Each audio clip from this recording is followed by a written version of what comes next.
ईक्षण, ईश्वर की इच्छा के लिए ईक्षण सत्यार्थ प्रकाश में आया आचार्य जी।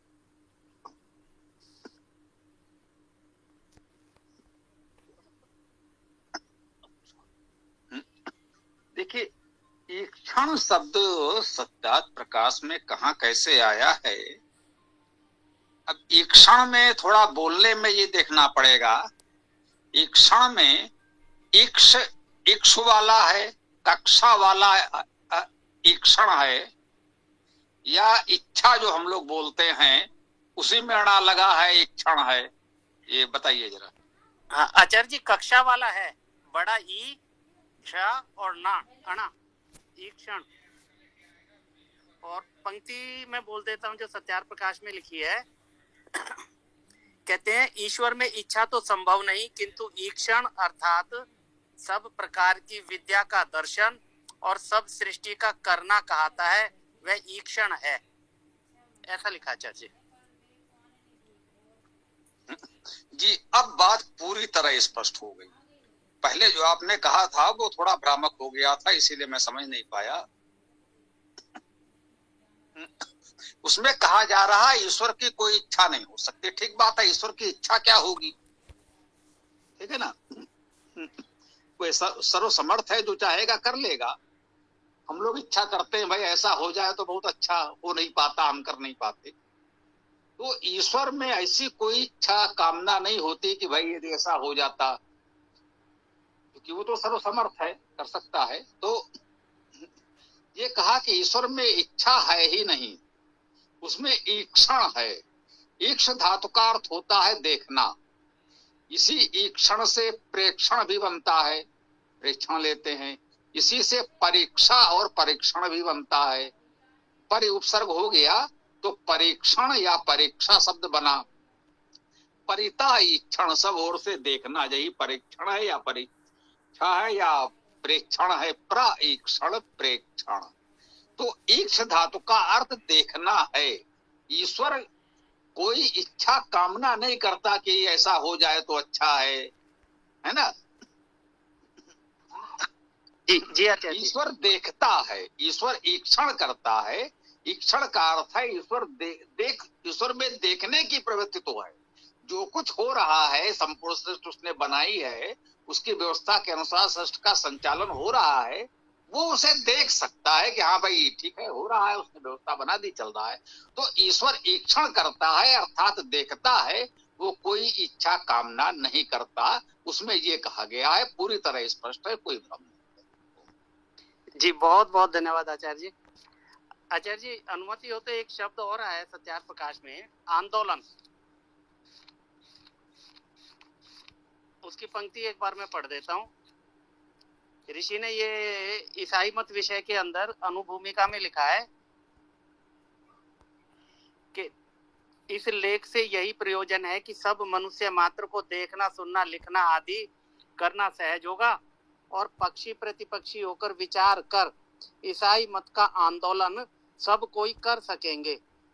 तो आंदोलन शब्द आचार्य जी किस अर्थ में यहाँ पर रहेगा? जी, ये प्रश्न तो उचित है। आंदोलन हम लोग जिस अर्थ में इस समय सुन रहे हैं, इस वाक्य में वो उतना उपयुक्त तो नहीं प्रतीत हो रहा है, इसीलिए ये प्रश्न आपने किया है। जी आचार्य। आंदोलन, ये आंदोलन विडोलन कुछ ना कुछ विशेष सक्रियता के अर्थ में आते हैं। ईसाई मत का आंदोलन का आशय जो उनका हो सकता है कि जो कह सकते हैं अनुचित रूप से उनका प्रचार प्रसार उस प्रकार से हो रहा है, तो उस पर हम कुछ अंकुश लगा सकें, उसका आंदोलन कर सकें, विक्षोभ उत्पन्न कर सकें। आंदोलन का अर्थ ये दूसरा शब्द हम देना चाहें तो आप उसे विक्षोभ कह सकते हैं एक प्रकार से। तो इसी अर्थ में आया होगा, ऐसा हम अनुमान कर सकते हैं। इसमें अब इससे अधिक कुछ कह पाना थोड़ा ठीक प्रतीत नहीं हो रहा है, कुछ मिल नहीं रहा है ना। तो इसको हमें इतने में अर्थ तो आचार्य जी यही आएगा जी जो आप बता रहे हैं कि उसको जी, रोकना, उनसे वार्तालाप करके उनकी बातों को जो गलत है उसका विरोध करना। पर आंदोलन का कोई धातु रूप आदि भी कुछ होगा आचार्य जी? जी, जी, अवश्य होगा जी ना। देखिए, आंदोलन में आंदोल धातु है, स्पष्ट समझ लीजिए। इसमें पूरी की पूरी धातु ही आंदोल है, केवल ना जुड़ा है, जैसे पठन गमन लेखन में ना जुड़ रहा है, बस वही समझिए। धातु है आंदोल, आंदोलति। जी पाणिनि धातु पाठ में 1055 पर है। आंदोलयति, आंदोलयते भी इसका रूप बनता है। जी आचार्य जी। तो इसका अर्थ दिया है आंदोलने गति चातुर्ये गति प्रावीण्ये उत्क्षेपे, है ना। चतुरता से गति करना, प्रवीणता से गति करना, इसको झुलाना, हिलाना, लटकाना, झूलना के अर्थ में भी है। आंदोलत लंबते, आंदोलम शिविका पालकी विका है, जैसे हम लोग झूला डालते हैं, झुलाना। आंदोलन का अर्थ झुलाने से यूं समझिए। तो उन्होंने यही कहा है कि ईसाई धर्म का प्रभाव, उनका प्रचार अभियान जिस तरह का चल रहा है, उसे झुलाया जा सके, आंदोलित किया जा सके, थोड़ा सा वही है कि उसे विक्षोभ किया जा सके, उनको पटरी से उतारा जा सके। वो तो भाई पूरे विश्व में उस समय कह सकते हैं उन्हीं का शासन था, ईसाई का भी कह लीजिए या अंग्रेजों का कह लीजिए, तो सब और उन्हीं का प्रभाव था। तो उनका उसे कुछ तो आंदोलित किया जा सके, झुलाया जा सके, हिलाया डुलाया जा सके। मतलब एकदम से हम समाप्त कर दें, नष्ट कर दें, चलिए ये संभव नहीं है। उस समय की जो परिस्थिति थी, कम से कुछ तो आंदोलित किया जा सके उसे। तो ये भाव उनका है, आंदोल धातु है। ये स्पष्ट हो गया आपको? जी आचार्य जी, बहुत बहुत धन्यवाद आचार्य जी।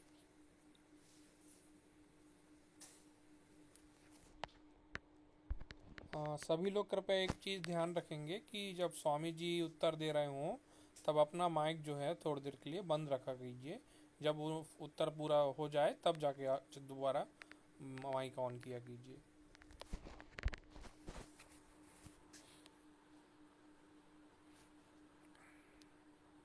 जी, किसी को और कुछ कहना हो तो अपनी बात अवश्य रखें, प्रयास करेंगे।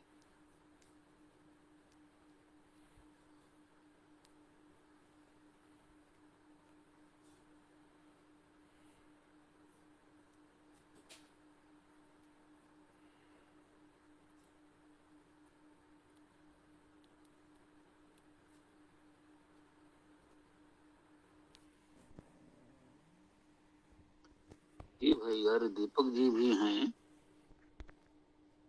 हरीश जी भी हैं, सत्य सोमनाथ जी भी हैं, हरी जी, निरंजन जी, और हमारे साथी तो हैं। तो जिसकी जो भी बात हो तो कृपया रखिए, तो बात आगे बढ़ाई जाए।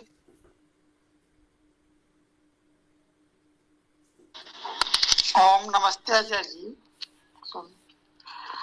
मेरा जैसे एक ग्रुप में भी दिया था, आज ही व्हाट्सएप ग्रुप में आया था कि राम भद्राचार्य जी ने अथर्ववेद में राम जी की कहानी बताया और उसमें सूक्त दिया था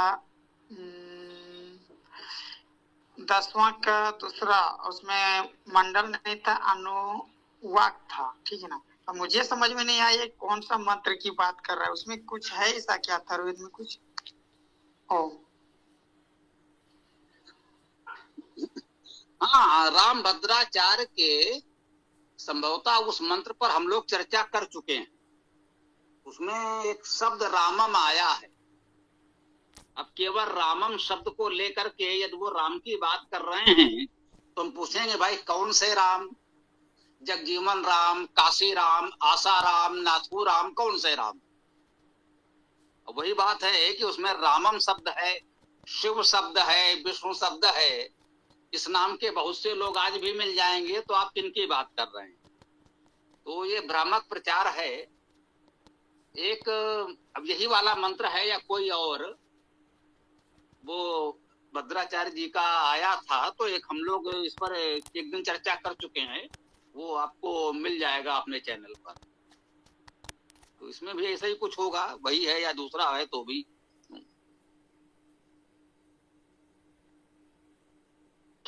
जी धन्यवाद आचार्य स्वामी जी। नहीं उसमें दिया था कुछ, लेकिन वही चीज है कि राम सब आने से थोड़ी राम वो भगवान राम ये जैसे मर्यादा पुरुषोत्तम श्री राम थोड़ी हो जाएंगे। राम क्या परमेश्वर क्या बोलते हैं, ईश्वर का भी तो नाम हो सकता है राम, और ईश्वर का ही नाम पे कोई इंसान भी नाम रख सकते हैं, ऐसा तो है ही। ओ जी यही है, वेद में जब राम आता है तो रम धातु से राम शब्द की निष्पत्ति होगी, या रा धातु से राम शब्द की व्युत्पत्ति दी जा सकती है।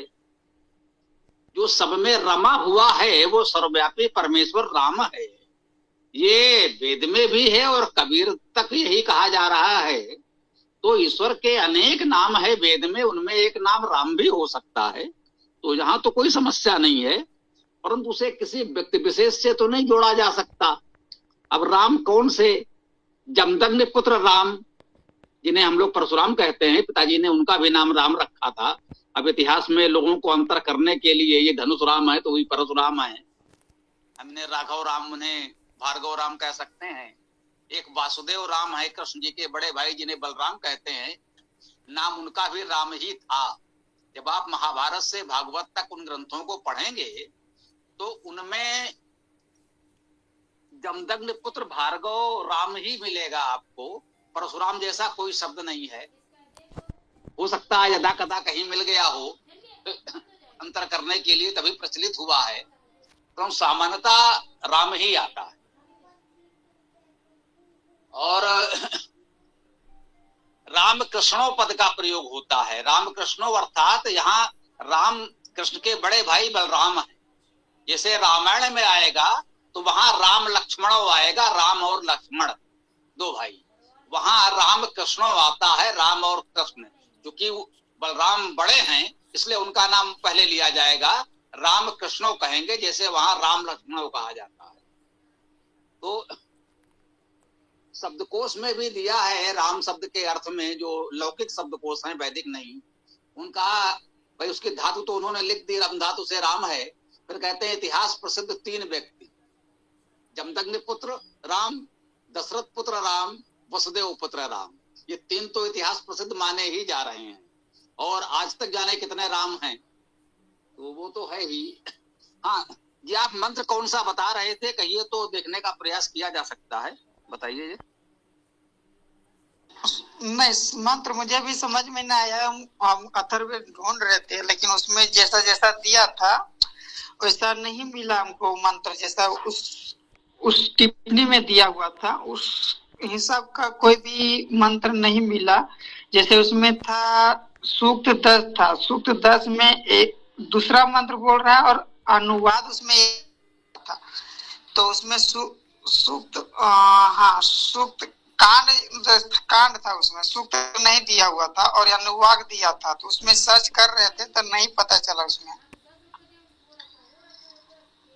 कांड 10 दिया है, हाँ कांड 10 है, कांड 10 है और सूक्त है ही नहीं, सूक्त नहीं दिया, मंत्र 2 दिया है और उसमें अनुवाक में या हाँ 31 दिया हुआ था। ऐसा 31 मंत्र का जितना भी था उसमें भी देखे था, ऐसा मिल नहीं रहा था।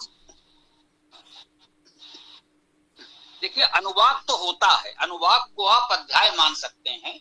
सामवेद और यजुर्वेद 2 में अध्याय हैं और ऋग्वेद और अथर्ववेद में अनुवाद कहा गया है, दोनों पर्यायवाची मान लीजिए आप, अनुवाद और अध्याय एक ही बात है।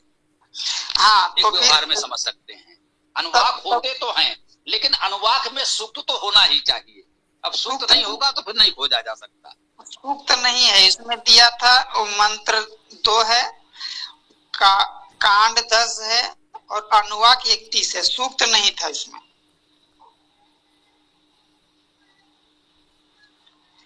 यदि मंत्र लिखा हो तो उस मंत्र को खोजा जा सकता है। अब देखिए यही उन्होंने भ्रामक कर दिया, क्योंकि वैसा कोई मंत्र होगा ही नहीं तो वो लिखे कहां से, तो यही समझ लीजिए, और क्या कह सकते हैं। जी बहुत बहुत धन्यवाद।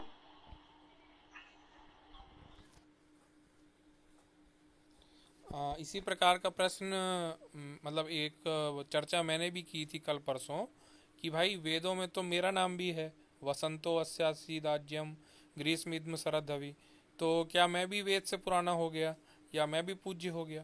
तो स्वामी जी ने इसका उत्तर दिया था कि वेदों में जो भी शब्द आए हैं उनका धातुज अर्थ ही मान्य होता है, इसका अभी रूढ़ अर्थ नहीं होगा कि जो लोक में प्रचलित है ना। और वेद में देखिए, अब वेद में धातुज अर्थ ही होगा जो भी शब्द आएगा। ऋषभ शब्द भी है, तो जैन लोग बोलते हैं कि देखो भाई वेदों में ऋषभ देव का वर्णन आ गया। वेद में कृष्ण शब्द भी है, तो कृष्ण वाले बोलते हैं कृष्ण आ गया, राम शब्द भी आ गया, राधा भी आ गया। ऐसे तो लगभग सभी के नाम का वर्णन वेद में है, तो क्या हम सभी वेद से पुराने हो गए? तो उस ऐसा नहीं होता। वेदों के जितने भी शब्द हैं मंत्र में, उनका धातुज अर्थ ही मान्य होता है, उनका रूढ़ अर्थ नहीं ले सकते। ईसाई लोग कह रहे हैं कि वेद में ईसा मसीह भी हैं, ईसा वास्मिदम सर्वम। बोले लो भाई, यहाँ तो ईसा मसीह भी हैं। बाबा रामपाल कह रहे हैं कबीर मनीषी, देखो यहाँ तो कबीर साहब भी हैं। तो इस तरह से लोग अर्थ करेंगे तो राम और कृष्ण क्या, यहाँ तो कबीर साहब और ईसा मसीह और मोहम्मद साहब जाने कौन कौन मिल जाएंगे यदि इसी तरह से खोजने लगेंगे। तो संभवतः चर्चा किया हो एक जगह, एक स्थान पर कहीं आर्य समाज का और पौराणिकों का शास्त्रार्थ हो रहा था, तो किसी ने ऐसा ही कोई मंत्र लेकर के आ कृष्ण रजसा वर्तमानो, बोले भाई कृष्ण तो है इसमें। तो आर्य समाज से एक सज्जन बैठे हुए थे, कहते शास्त्रार्थ में वो मुख्य कोई भागीदार भी नहीं थे, एकदम खड़े हुए बोले वेद में तो मेरा नाम भी है, चल पहले मेरे पैर पकड़। वो संभवतः गणपत शर्मा शास्त्री जी थे, तो बोले गड़ा नाम तो गणपति हवा में है, वेद में तो मेरा इस गणपति का नाम भी है, चल पहले मेरे पैर पकड़, वेद में तो मैं भी हूँ। यदि ऐसे ही वेद का अर्थ करेगा तो फिर तो यही होगा। तो स्वाभाविक है वेद का ऐसा अर्थ तो नहीं किया जा सकता।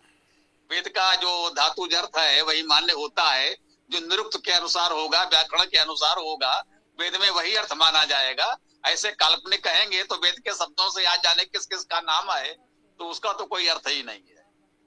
लेकिन ठीक है, लोग अपने अपने तरीके से सोचने के लिए स्वतंत्र हैं, क्या कह सकते हैं। अगली कोई बात हो तो रखिए। आचार्य जी नमस्ते। जी बोलिए भैया जी। कह रहे हैं कि क्या जल से मनुष्य की उत्पत्ति हो सकती है क्या?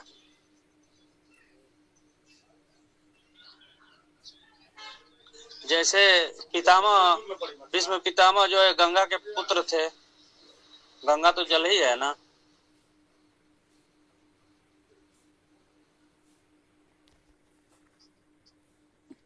देखिए भीष्म पितामह गंगा के पुत्र थे, ये बात तो ठीक है, इसमें कोई संदेह नहीं है। लेकिन यहाँ गंगा का अर्थ है आपने किसी नदी का जल मान लिया, भ्रम इसमें है। उनकी माँ का नाम गंगा था, इसलिए वह गंगा पुत्र हैं, इसमें कोई संदेह नहीं है। वे गंगा पुत्र भीष्म कहलाते हैं, शांतनु पुत्र कहलाते हैं। उन्होंने कहा है तो लाजो गंगा जननी को शांतनु सुत न कहामहूं, यह सूरदास जी ने भी लिखा है।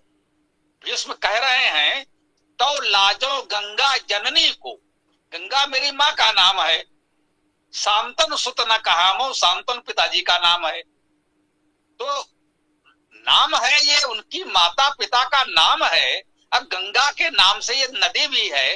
ये सरस्वती नाम के लोग आपको मिले होंगे, बहुत से लोगों का नाम सरस्वती है इस समय भी। तो अब सरस्वती का ये अर्थ तो नहीं है कि वो नदी से उनको जोड़ दिया जाए।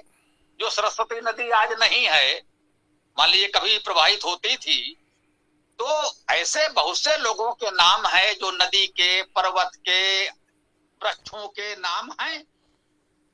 अब वो व्यक्तियों के नाम भी हैं। तो ये तो इसी तरह से लोग अनावश्यक भ्रम उत्पन्न करते हैं। अब ये हो सकता है प्राचीन काल में जब लेखन आदि की उतनी सुव्यवस्थित प्रणालियां नहीं थी, तो प्रत्येक चित्रों के माध्यम से कुछ बातें व्यक्त की जाती थी। जैसे उनका नाम दशग्रीव है, तो किसी ने चित्रांकन में 10 ग्रीवा बना दी, उससे प्रतीक, भाई वो उस समय के लोग देख के समझ जाते थे कि ये उस व्यक्ति की बात हो रही है जिसका नाम 10 ग्रीव है। अब आज आप उसका अर्थ ये लगा लें कि उसके 10 सिर रहे होंगे। अरे भाई 10 सिर का कोई व्यक्ति तो नहीं हो सकता। तो हो सकता है कभी चित्रलिपि के समय में जब इस प्रकार के वाणिज्य लिपि का विकास नहीं हुआ था तो ऐसे प्रतीकात्मक रूप से उसको व्यक्त किया जाता होगा, तो ये तो संभव है। और बाद में इस तरह के लोगों ने भ्रम पालने प्रारंभ कर दिए। तो गंगा तो स्पष्ट रूप से उनकी माताजी का नाम है, इसमें कोई भ्रम किसी को नहीं होना चाहिए। अब आज किसी ने कुछ ऐसा बता दिया हो तो वो बताने वाले का दोष है, इसमें कहीं इतिहास पुराण का कोई दोष नहीं है। मैं स्पष्ट कर दूं, इसको इतिहास पुराण का दोष मत मानिए। वो सब अपने वहां पर सब कुछ ठीक ठाक है, लोग प्रचलन में कुछ बातें अधिक विकृत हो गई हैं, मूल में वो उतनी विकृत नहीं। इसको महाभारत सीरियल में भी दिखाया गया है ना, आखिर समाज में उसका असर पड़ेगा कि नहीं? आखिर हम किसी को समझा कैसे पाएंगे? जो सीरियल में देखा है कि गंगा के पुत्र भीष्म है, उसको हम समझा कैसे पाएंगे?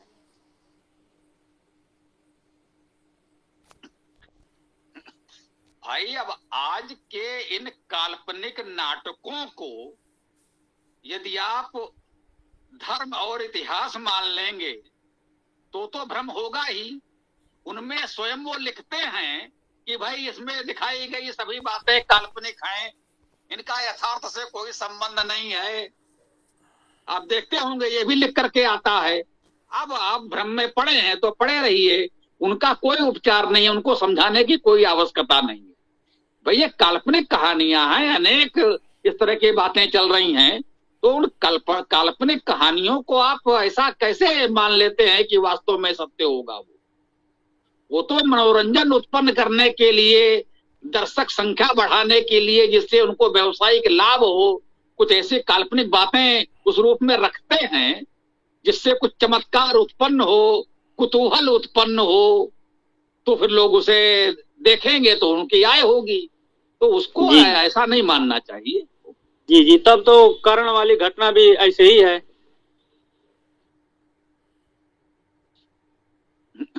कर्ण वाली घटना क्या? कर्ण जो है सूर्य के पुत्र हैं।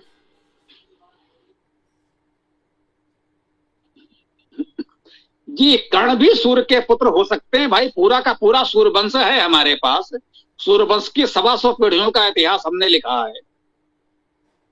सूर्यवंश इतिहास का सबसे प्रतिष्ठित राजवंश है।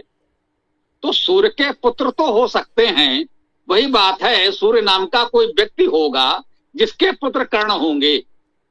और केवल कर्ण ही क्यों, कुंती के सभी 6 पुत्र, पांडु के सभी 6 पुत्र, उसमें कुंती के कर्ण, युधिष्ठिर, भीम और अर्जुन भी, 4 पुत्र कुंती के 4 लोगों से अलग अलग हुए हैं। ये नियोग की संतानें हैं। पांडु का तो एक भी पुत्र है नहीं। तो कुंती के 4 पुत्र कर्ण, युधिष्ठिर, भीम और अर्जुन, 4 पुत्र अलग अलग लोगों से हुए हैं, नियोग की संतानें हैं, ये स्पष्ट है। अब उन लोगों के नाम आज कुछ इस प्रकार से प्रचलित हैं कि लोगों को उसमें कुछ अटपटा लग सकता है। वो समझने वालों की इच्छा है, ये पूरी तरह स्पष्ट है कि ये सत्य है कि कर्ण जो है उनके विवाह पूर्व की संतान है। शेष 3 लोग विवाह के पश्चात हुए, लेकिन है चारों नियोग की संतान, पांडु का एक भी नहीं है। तो उस समय नियोग प्रथा प्रचलित थी और इस प्रकार से होते थे। पांडु और धृतराष्ट्र भी नियोग की संतान है, वे भी कह सकते हैं अपनी मां के विवाहित पति से नहीं है। तो अब उस समय की परिस्थितियां थी, ये सब स्वाभाविक रूप से प्रचलन में था। जी भैया जी बोलिए।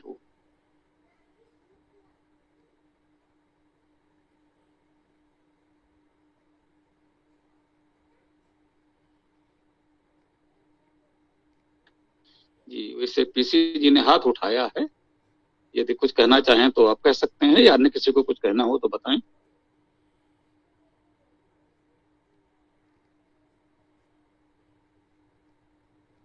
स्वामी जी नमस्ते। इस चर्चा में थोड़ा सा ये जोड़ना चाहता हूँ कि रामभद्राचार्य जी की बार बार अपन सब लोग चर्चाएं तो करते हैं, बातचीत भी उठाते हैं उनकी, किंतु एक बात आप ठीक से अपने पास में साफ कर लें कि चाहे रामभद्राचार्य हो या अन्य कोई भी इस तरह के हमारे मान्य संत लोग हों, वे अपनी बात को सनातन के पक्ष में स्थापित करने के लिए उसी शब्द में थोड़ा सा हेर फेर कर देते जो हमको ढूंढने से मिलेगा ही नहीं। जैसे पिछली बार एक चर्चा आ रही थी, संधवा को उन्होंने हिंदवा पढ़ दिया सुप्रीम कोर्ट में, तो चूंकि उससे सनातन का हित हो रहा है इसलिए सभी लोग चुप है उसके ऊपर, वरना उसको तो चुनौती तो कोई भी दे सकता, चुनौती देना बड़ी बात नहीं है। मुख्य बात यह है कि हम उस बात को अपने पक्ष में कैसे स्थापित कर रहे हैं, ये वो काम कर रहे हैं, इसलिए सारे लोग चुप हैं। अब आप उसको ढूंढने के लिए बैठेंगे तो आपको कैसे मिलेगा, वो शब्द ही बदल गया वहां पर। धन्यवाद।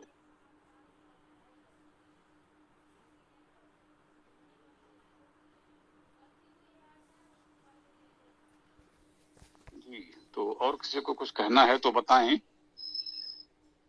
शेष तो वो लोग इतने शक्तिशाली हैं कि उनसे बात करने कौन जाए, संकट उत्पन्न हो जाएगा। तो छोड़िए, जिसको जो करना है वो करे, हमें जो करना है हम कर रहे हैं। और किसी की कोई बात हो, कोई प्रश्न हो तो रख सकते हैं, बताएं। आचार्य जी, वेदों के अंदर प्रलय के बारे में कई वर्णन है कि जब प्रलय होता है तो पूरे ब्रह्मांड का होता है या किसी एक सूर्य का होता है जी?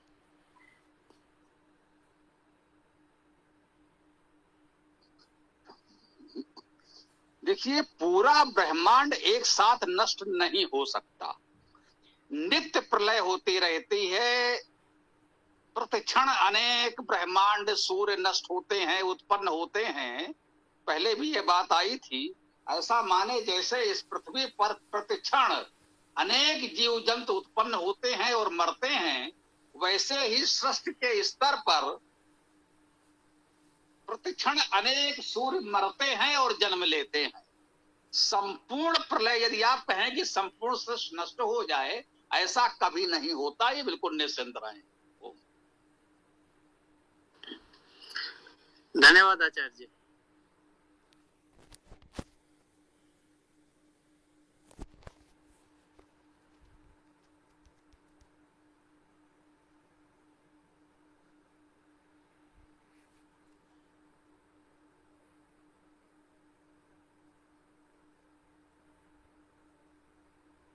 जी, किसी को कुछ कहना हो तो बताएं, अन्यथा फिर पाठ करके समापन कर देंगे।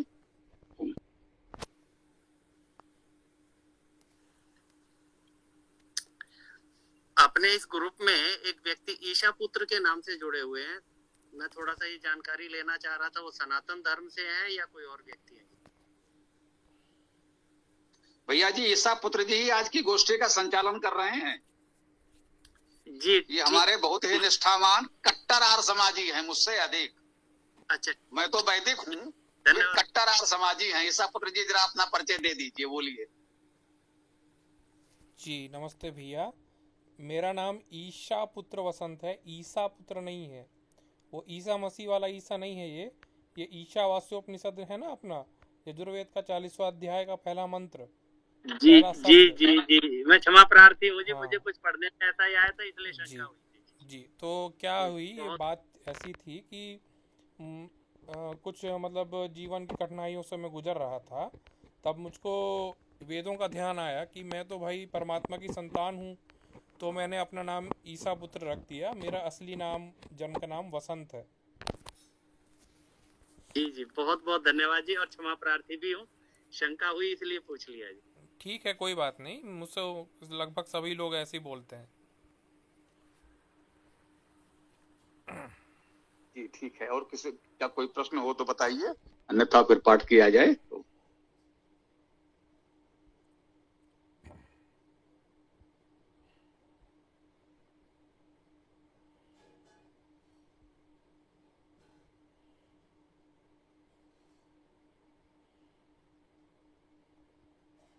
तो कोई प्रश्न नहीं है तो पाठ कर लीजिए। आज अथर्ववेद का सूक्त करना है, प्रथम सूक्त कर लीजिए। जी स्वामी जी, मुझको ईशावास्योपनिषद आता है, तो क्या मैं उससे कर लूं? चलिए वही कर लीजिए, कुल मिला के वेद पाठ करते हैं थोड़ा सा हम लोग, और क्या। जी स्वामी जी। ओम ईशावास्यमिदं सर्वं यत्किंच जगत्यां जगत् तेन त्यक्तेन भुञ्जीथा मागधकस्विद्धनम्। ओम कुर्वण्यवेह कर्माणि जिजीविषिच्छतं समाः एवं त्वयि नान्यथेतोऽस्ति न कर्म लिप्यते नरे। ओम असुर्यानां ते लोका अंधेन तमसावृताः तांस्ते प्रेत्याभिगच्छन्ति ये के चात्मनो जनाः स्वाहा। ओम अनेजदेकं मनसो जवीयो नैनद्देवा आप्नुवन् पूरमर्षत् तद्धावतो अन्यानत्तेति तिष्ठत् तस्मिन्नपो मातरिस्वदधाति। ओम तदैजति तन्नैजति तद्दूरे तद्वन्तिके तदन्तरस्य सर्वस्य तदु सर्वस्यास्य बाह्यतः। ओम यस्तु सर्वाणि भूतानि आत्मन्येवानुपश्यति सर्वभूतेषु च आत्मानं ततो न विचिकित्सति। ओम यस्मिन् सर्वाणि भूतानि आत्मा एव अभूत् विजानतः तत्र को मोहः कः शोकः एकत्वम् अनुपश्यतः। ओम सपरेगाच्छुक्रमकायं वृणम् अस्नाविरं शुद्धमपापविद्धं कविर्मनीषी परिभू स्वयंभुः याथा तथोऽर्थान् व्यधात् सरस्वतीभ्यः समाभ्यः। ओम अंधन्तमः प्रविशन्ति ये असम्भूतिमुपासते ततो भूयायुते तमो यौ सम्भूत्यामृतः। ओम अन्यदेवाहुर्सम्भवात् अन्यादहुर्सम्भवात् इति शुश्रुम धीराणां येनस्तद्विचक्षिरे। ओम सम्भूतिं च विनाशं च यस्तद्वेदो भयं सः विनाशेन मृत्युं तीर्त्वा सम्भूत्यामृतमश्नुते। ओम विद्यां च यस्तद्वेदो भयं सः ओम अंधन्तम प्रविशन्ति ये अविद्यामुपासते ततो भूयायुते तमो यौ विद्यामृताः। ओम अन्यद्वाहुर्विद्या अन्यादाहुरविद्या इति शुश्रुम धीराणां येनस्तद्विचक्षिरे। ओम विद्यां च यस्तद्वेदो भयं सः अविद्यया मृत्युं तीर्त्वा विद्यामृतमश्नुते। ओम अग्नेनया सुपथाराये अस्मान् विश्वानि देववनानि विद्वान् योधस्मज्जुराणमेनो भूयिष्ठां तेन मोक्तिमिदेम। ओम वायुरनिलमृतम् अथेधं वस्मान्तं शरीरम्। ओम क्रतो स्मर क्लिबे स्मर कृतं स्मर। ओम हिरण्मयेन पात्रेण सत्यस्यापि हितं मुखं यो असौ आदित्ये पुरुषः सो असौ अहम्। ओम खं ब्रह्म। सबको नमस्ते, सादर नमस्ते। इस अति उत्तम वेद पाठ के साथ आज के इस सत्र को हम विराम दें। कितना अच्छा लगा। ये यजुर्वेद का 40वां अध्याय पूरा का पूरा ईशापुत्र बसंत जी ने पढ़ा, कंठस्थ है उनको। तो हम इसी प्रकार से प्रयास कर रहे हैं कि वेदाष्टक के 8 सूक्त ऐसे ही हम सब साथियों को हो जाए, एक एक सूक्त लोगों को कंठस्थ हो जाए तो यहाँ पाठ करना सुविधाजनक हो जाए। अब ये जो इन्होंने पढ़ा ये उन 8 में से एक तो है ही वेदाष्टक में। इसमें से अंतिम सूक्त 3 मंत्र लिए गए हैं और यजुर्वेद का अंतिम अध्याय है तो उसमें है। तो ऐसे ही आप लोग भी वेदाष्टक को तो इस रूप में तैयार कर ही लें, ग्रहण कर लें, और संभव होगा तो आगे वेदायन और वेद जितना संभव हो किया जाएगा।